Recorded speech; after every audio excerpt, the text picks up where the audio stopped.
Hello everyone, ఈ వీడియోలో కొబ్బరి లడ్డూలు ఎలా తయారు చేయాలో చూద్దాం. ఫస్ట్లీ తురిమిన కొబ్బరి రెడీ చేసుకోవాలన్నమాట. తర్వాత బెల్లం 2:1:1 రేషియో ఈక్వల్ క్వాంటిటీలో తీసుకోవాలి.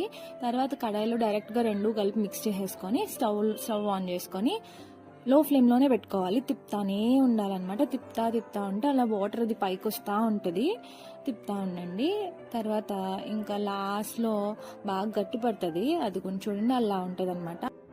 అప్పుడు స్టవ్ ఆఫ్ చేసేసుకొని పక్కన పెట్టుకోవాలి. కొంచెం గోరువెచ్చుకున్నప్పుడు లడ్డూలు చుట్టేసుకోవాలన్నమాట.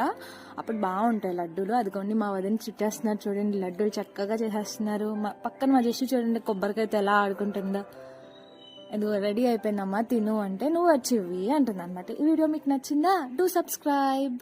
హలో ఎవ్రీవన్, ఈ వీడియోలో కొబ్బరి లడ్డూలు ఎలా తయారు చేయాలో చూద్దాం. ఫస్ట్లీ తురిమిన కొబ్బరి రెడీ చేసుకోవాలన్నమాట. తర్వాత బెల్లం 2:1:1 రేషియో ఈక్వల్ క్వాంటిటీలో తీసుకోవాలి.